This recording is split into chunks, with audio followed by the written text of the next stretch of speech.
Why should dentists care about Medicare, the dental benefit that is on the horizon for us? This is Paul, Dr. Nacho Goodman. I'm thrilled to be talking with Mike Graham of the ADA, and he is going to share with us why we should care about Medicare. So, Mike, why should we care about Medicare? What's going on? Why should the dental nachos community and dentists everywhere lean forward to learn about this? Well, Dr. Goodman, thanks for inviting me on your program. I greatly appreciate it. Why should dentists care?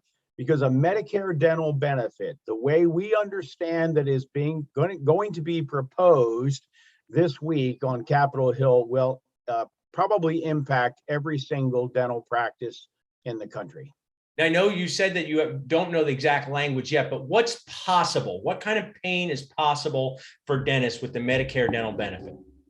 So we understand that the intent is that every Medicare beneficiary, that's about 62 million senior citizens, will be given a Medicare dental benefit that would allow significant cost sharing on behalf of the beneficiary, and that it would be under Part B of Medicare. Now, how has that impacted the physician community?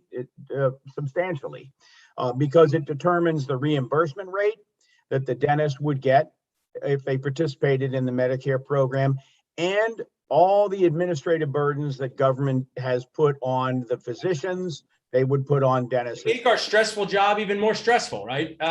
Mike, with that? Much more stressful. And also, Dr. Goodman, it doesn't just impact those that participate in the Medicare program, because the Medicare program and the rates of reimbursement usually drive the commercial rates. So if all of your dentist listeners are accepting commercial plans, that it would impact those commercial plans as well.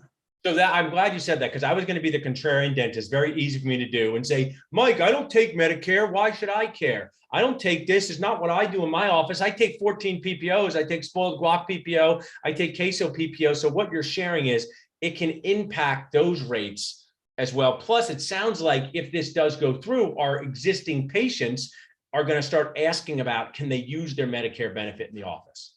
Absolutely.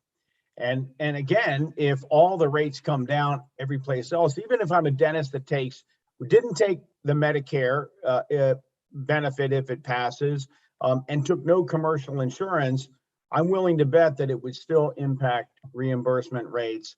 Would impact a dental practice, because you'd be watching reimbursements go down everywhere else. And so I called it the Amazoning of dentistry, where you think you can buy protein powder for $8, $12 over here. Meanwhile, if you've ordered from these places, which they aren't always the same, even when they're a commodity, but now we're talking about services. So now, Mike, what I'm good at doing is kindly annoying my dental community to just do something. What can dentists do now or be ready to do to help? Write letters, send emails, call you up on the phone. What can they do? Well, I will remind your listeners that so many of them during COVID, the first few weeks of COVID, when the ADA sent out grassroots action alerts, they responded. We flooded Capitol Hill with grassroots action, with our grassroots emails to the Hill. 600,000 emails went to Capitol Hill.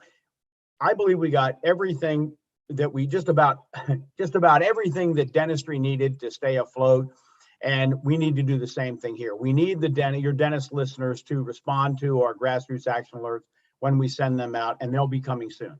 Awesome. I appreciate that preview. I mean, I know the ADA has a tough job with explaining what exactly do you do. Sometimes stuff you guys do, nobody knows about. It's not always an easy world. I've been an ADA member for years. I've also been one of those ones saying, I don't know what the ADA is doing, like Will Ferrell from Old School. I don't know what you're doing in there, but I know you guys have done a lot over this time. And I think this is the time for dentists to at least bond together, ADA member, non-ADA member, and lean forward and see how something's impacting our industry.